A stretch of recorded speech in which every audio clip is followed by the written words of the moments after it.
زنهایی که بیگاهی ها در تک دام ها میشینن همشون چی میشود؟ شوهراشون دیوسه چی میشه دیگه؟ نمیبرند شوهراشون نصیحتشون کنه که جسد همش در بیرون میته و تو میبری و خیلی خونت بروی. زن دو قدر اگر بفاره بگی خونه تو خونه هم دقشتا خبرشون یک هفته بگرداخی بشینه ببیوه چی گپه که مردم میگذرن پروا ندارن که اما جاشون توفته. بازی با زنها یک کار کردین دیگ دونر در قدر هم میکنن بیچاره همشون دم بعد میکنه همه جاشون میتوه. نمیدونی که قدرتی خدا من حیرانم هم روز تو رو دیوانه میشی قدرتی نظر میکنی. با بعضی جوانا جورش میاره از زنک چای بیار با میاره خم میکنه سیناش تا نقش بیچاره میتوه. بود زن یاش میاره مر میبری خودت بخیر چای بیار روخی.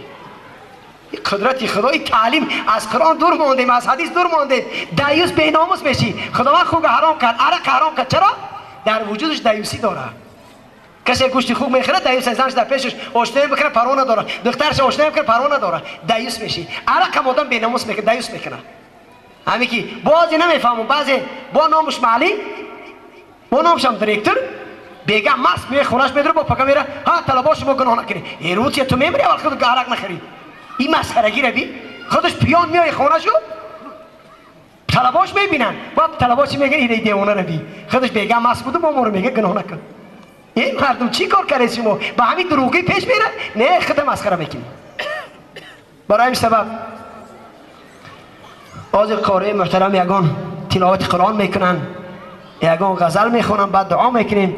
من بسیار خوشحال هستم خداوند شما را به ناموس بگردانم. من الحمدلله شکر نام الله را میکنم که از بین شما دو کس هم زنش به سطر بکنن یک کس هم زنش به سطر بکنن من خوشحال میشم الحمدلله. خوشا به حال او جوانی که به ناموس باشه سطر بخره زنش پوشانه بگه زنک تو زیبایی بخوای من برای همه کارو میکنم تو فقط زیبایی در پیشی ما بکن. دختر جانش تربیه بکنه دخترش بگو دختر جان من تو را دوست میدارم من نمیخوام که روی تو من دوزخی شم.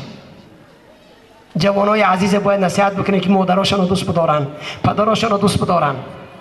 اگر همین رفتارمون باشه در ریگر مسافرخانه برآمده میرن پدرشون رو در مسافرخانه میپرتوین کسل شید میارن قربالا مرد میبرن گور میکنه دیگه خونهش نمیاره. چرا زنم به معقول نی مرد زن تا معقول نی پگه ختم خیلی میشی زن به معقول نی.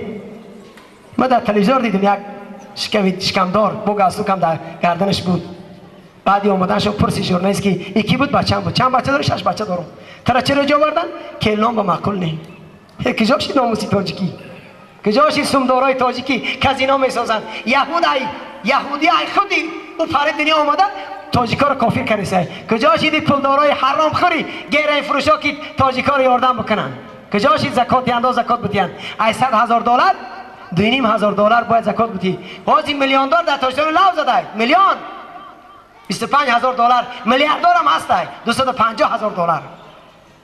تاجیکستان ما تماما سیر پوری میشه نه که وای بر حالش کسی زکات نده مسلمان است نماز قبول نمیشه حرام است صدقاتش.